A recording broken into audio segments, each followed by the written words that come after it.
another episode of No Money, No Shame. Today we're definitely going to talk and continue on product photography on your phone. In the last series that I did in the last video, if you didn't watch it, definitely watch it. I show you 5 different tips on how to get the best online picture and being able to sell your product and making it look close to professional. Today I'm going to use the example still like I've been doing from the beginning of shoes. So I want to sell my sneakers online. I want to edit it using Snapseed and maybe a little bit of Google Photos so you can make your products look great from this to this. It's very simple to do this. You can maximize the quality of your picture and the product that you're trying to sell online and hopefully make a couple bucks in the process. You know what I mean? Because no money, no shame, that's okay. But if you could sell something, that's even better. The first thing would definitely be lighting. You could shoot your product really anywhere there is adequate or really good light. If you have lights around, maybe use like a flashlight, set it up somewhere, make sure, you know, if it's too bright, you kind of maybe put like a cloth over it, a towel, tissue paper, anything you have, you could definitely MacGyver some situations to make lighting work in your favor. But for the sake of this video, I'm taking these photos here. It's literally just click and shoot on my phone. I've seen a lot of these pictures online and it's not an unnormal thing to see pictures like this when people post their product that they're trying to sell. So you can easily go from these to these. For me, I figured out where's the best lighting. Luckily, we have a nice house, we have a laundry room, so I decided to shoot in the laundry room. These are the lights I used. You could also use your bathroom.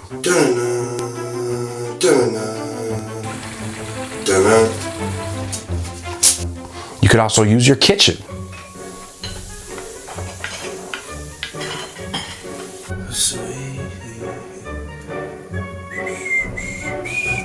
Just find a room or a place outside where it has very good, even lighting throughout the entire area. Just for the sake of this video, I shot the sneakers on the washing machine. The likely culprit erupts.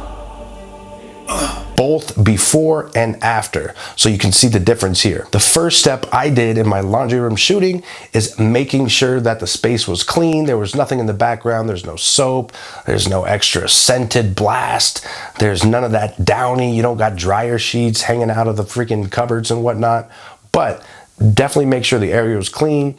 Get it ready so there's no distractions. The second thing is, okay, if I have my sneaker on the washing machine, you're gonna see there's a washing machine in the background. That is definitely not what you want. So for me, I just have printer paper. I just use 8.5 by 11 white paper, and I laid it on top of the washing machine and then in the back of it, so it kind of hid the knobs, it hid the controls, and it also hid the instructions that were on top of the top loader for the washing machine. Okay, where's my light coming from and how can I not cast a shadow on these pictures? So it might be a little tricky at first. You might have to maneuver around. For me on the washing machine, I really only had a couple different angles to work with, but it definitely worked out because I could just move the shoe in different directions and you could figure out, okay, this is going to be the best angle where I'm not casting my own shadow or there's no reflection of light coming from this. That also helps with the printer paper to have the white printer paper down.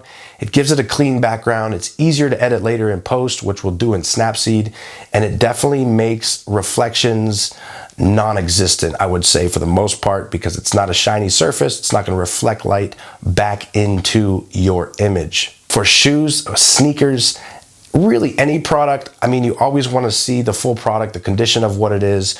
For me, sneakers, it's essential to have a front view, a back view, a side view, a right and left for that, top views, and also if you want to throw in other creative shots, that's always nice as well.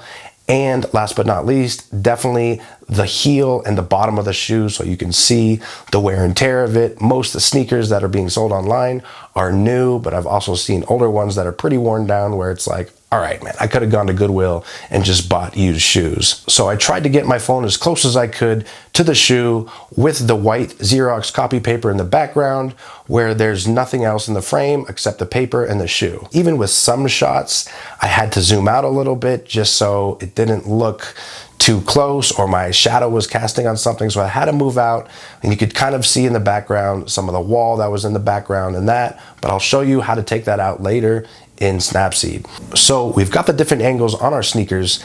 Now it's time to focus on the shoe. Make sure on your phone, you just click to put the shoe in focus, take a couple shots. I can adjust the exposure that I like and most evenly lit where it's not too dark or it's not too light, and then keep it very neutral so that way it's a little bit easier to adjust that contrast and the lighting in your post editing app or software, whatever you're going to use.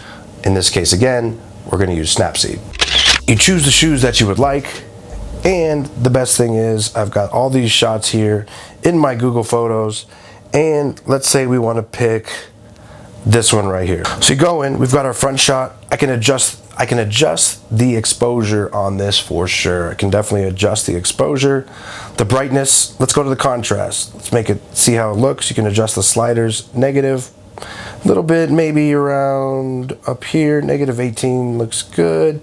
Don't want too much contrast and too much shadows because it's just gonna make it a little bit harder. So this is the saturation, how much of those colors are gonna be saturated into my final picture. So I just add a little bit. Now let's go to warmth. It's a little warm. These are purple shoes. The true color is a little bit more like royal purple, and that's definitely something that you're going to want to see. So let's adjust that. I put the -19 on the warmth, and that's it. Bam. Now I also want to go and check out the curves.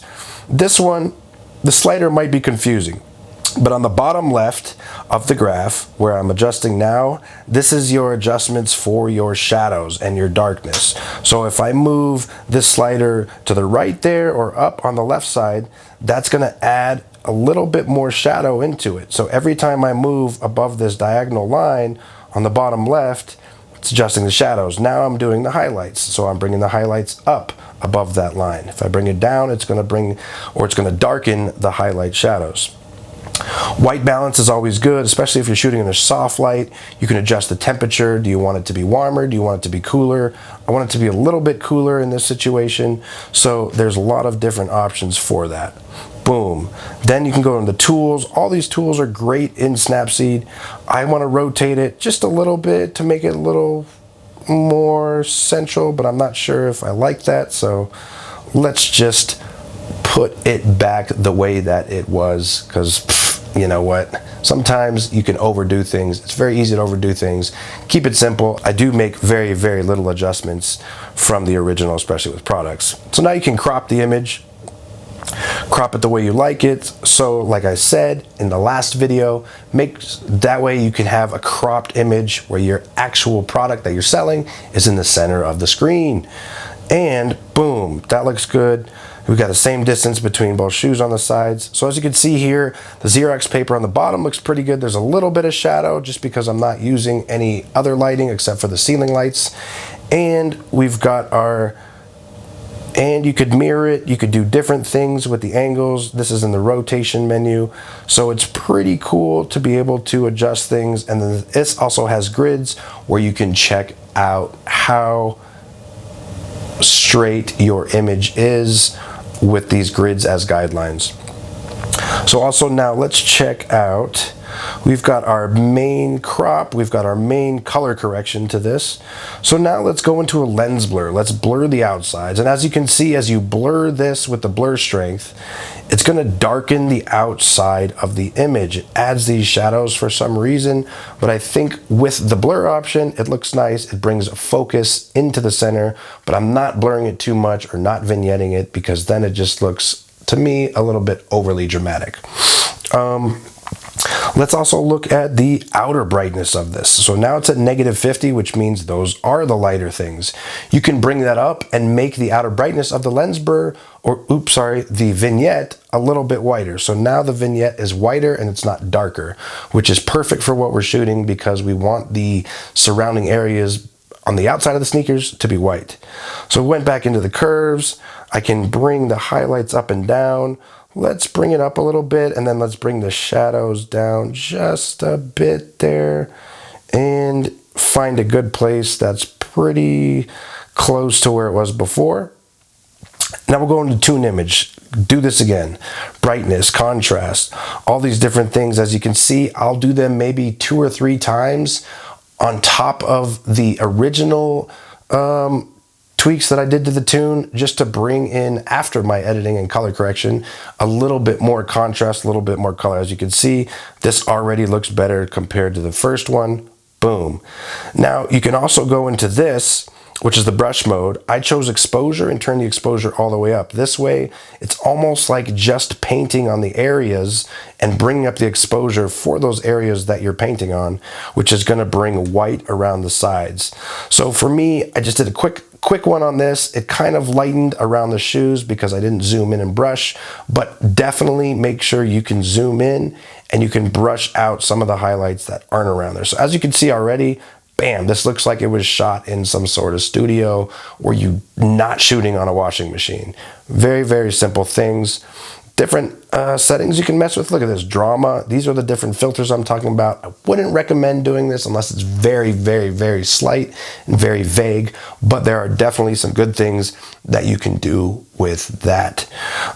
So let's just go back, maybe a couple more tweaks, nothing crazy.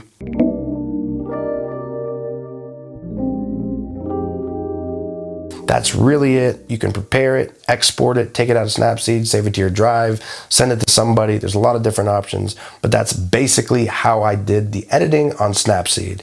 Here are examples of the other photos that I did, and this is just taken on my Moto Z2 Play. Crazy old phone for today's standards. And that's really it. That's gonna wrap it up. How amazing you can go from this to this, literally in just a few minutes. Doesn't take much time. It takes a little bit more time than just a click and shoot, but you know what? It's worth it in the end. Thank you for watching. This has been another episode of No Money, No Shame, and we'll catch you next time. You dirty biscuit.